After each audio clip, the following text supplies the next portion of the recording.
Hello, today we're going to be doing our last day of section 8.5. We are going to be solving equations using the methods of factoring that we've learned over the past couple of days. Before we can start solving equations with factoring, you need to know something called the zero product property. The zero product property says that if you multiply two numbers together and you get an answer of 0, one of those two numbers must be 0. The only way to multiply any two numbers together and get an answer of 0 is if at least one of, those numbers is 0. We use that fact in order to solve once we've factored equations. If you take a look at the first two questions on your paper, both of these have already been factored for you, and I just want to show you what the zero product property does. So in the equation in question number 1, it says 7x times x plus 3. So here we're multiplying two things together, 7x times x plus 3, and we get an answer of 0. The zero product property tells us that means that either 7x equals 0 or x plus 3 equals 0. That gives us two separate equations that we're then going to solve. So in the first equation, we would divide both sides by 7 and get an answer that says x is 0.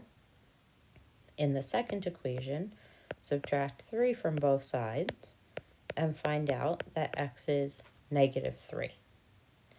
When we're factoring and when we're using the zero product property, we're going to end up with two solutions. So here we get two different answers for x. Either x could be 0 or x could be negative 3. The same idea holds true for question number 2. Here we're multiplying our two parentheses together and get an answer of 0. So one of those two parentheses must have been 0. So we create two equations, either x minus 2 equals 0 or 4x plus 3 equals 0. Solve the two equations. When I add 2 to both sides in the first equation, x equals 2. When I subtract 3 from both sides in the second equation, 4x equals negative 3. And divide both sides by 4 to find that x is negative 3/4. Again, we come up with two possible values for x. We're going to use the zero product property in order to solve equations, but first our equations are going to need to be factored. So in order to solve an equation by factoring, you need to first move all of your terms to one side of the equation so that your equation is equal to 0. Then you're going to factor, and you're going to need to use both of the methods that we've learned, factoring by taking out the GCF or factor by grouping. Then we're going to do what we just did in the first two examples, where we set each factor equal to 0 and solve and get our two answers. So if you take a look at the first question, it says solve each equation. In question number 1, 3m squared equals 5m. So first we need to move everything to one side of the equation, and we're going to get our equation to equal 0. So I'm going to move 5m to the other side by subtracting it. That gives 3m squared minus 5m, and there's nothing left on the other side of the equation, so now it equals 0. Once my equation is equal to 0, then I'm going to factor. For two terms, we factor by taking out the GCF. Here, the GCF is just an m, so I'm going to factor out or divide out the m. Remember, the GCF goes in front of our parentheses. 3m squared divided by m is 3m minus, in the second terms, the m's cancel out, and we just get 5. Still equal to 0. Now we can do what we did in the first two questions. So now that I've factored, I have two things multiplied together to equal 0. So I split, set each factor equal to 0. Either m equals 0 or 3m minus 5 equals 0. The first equation is nice. It's already solved. So one solution is that m is 0. For the second equation, when you add 5 to both sides, 3m would equal positive 5. And then when you divide by 3, m equals 5/3. So again, we have two solutions.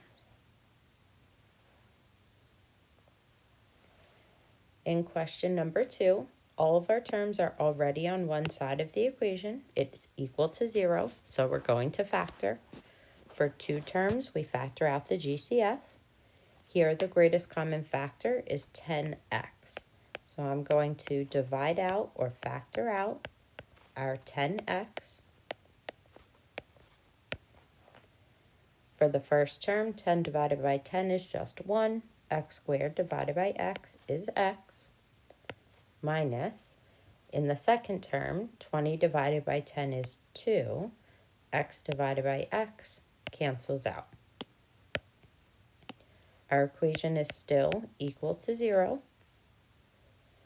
Now that we factored, we have our two items multiplied to equal 0. So we split between them, set each factor equal to 0, and solve. In the first equation, divide both sides by 10. 0 divided by anything is still 0. In the second equation, add 2 to both sides, and x should equal 2. So here are two answers. X might equal 0, or x might equal 2.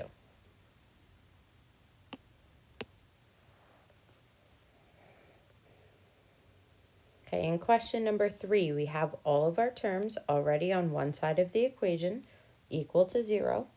Here we have 4 terms, so we're going to do factor by grouping.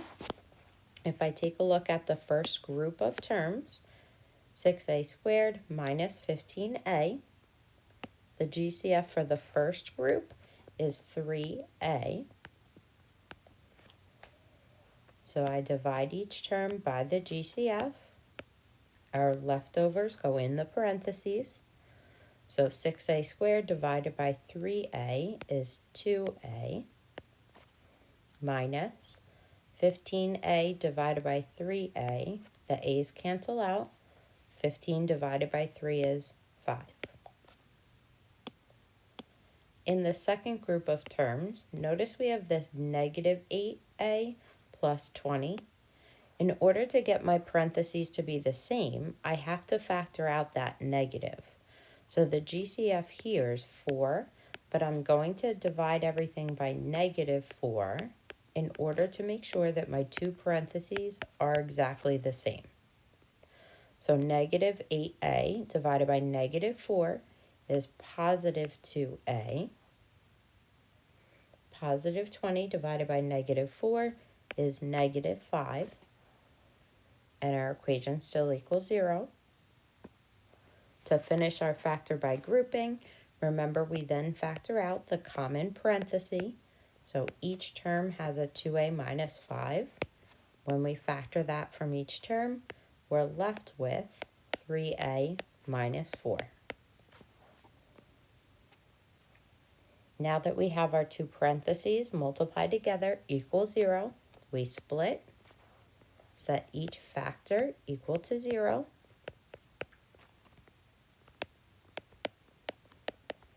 and solve. In the first equation, add 5 to both sides, so 2a equals 5. Divide by 2, so a is 5/2. In the second equation, add 4 to both sides, so that 3a will equal 4.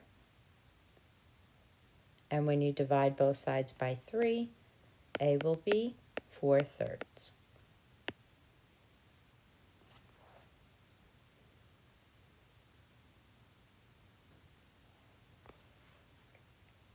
In the last question, number 4, we do not have all of our terms to one side, so we're going to have to start by moving everything over to the left. When I do that, I'm going to add the 4y and subtract 12 from both sides. On the left side, when I add the 4y and subtract the 12, I'm not going to combine any like terms.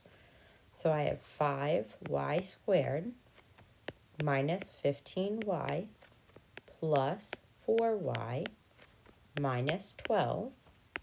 And because everything canceled from the right side of the equation, it now equals 0. We're not going to combine these y's together because we haven't learned how to factor only 3 terms, so we need to keep all 4 terms separate. Once I have everything on one side of the equation, I can then start factoring. So if I take a look at the first 2 terms for factor by grouping, because we have 4 terms, the GCF for the first set is 5y.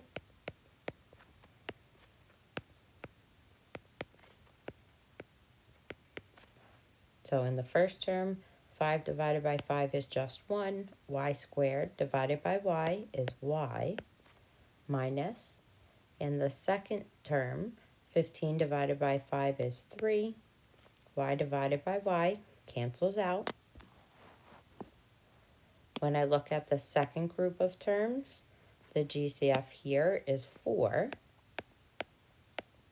So I'm going to factor out that 4. 4y divided by 4 is just y minus 12 divided by 4 is 3. My 2 parentheses are the same, so that looks good. I can then factor out that common parenthesis. And my leftovers, 5y minus 4, go in another set of parentheses. And now that I factored, I split, set each factor equal to 0. So y minus 3 equals 0, or 5y plus 4 equals 0. When I solve the first equation, y equals 3. To solve the second equation, subtract 4 from both sides, so that 5y equals negative 4. And when you divide by 5, y should be negative 4/5.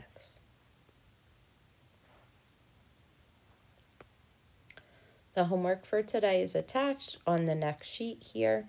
Make sure you show all of your work for full credit.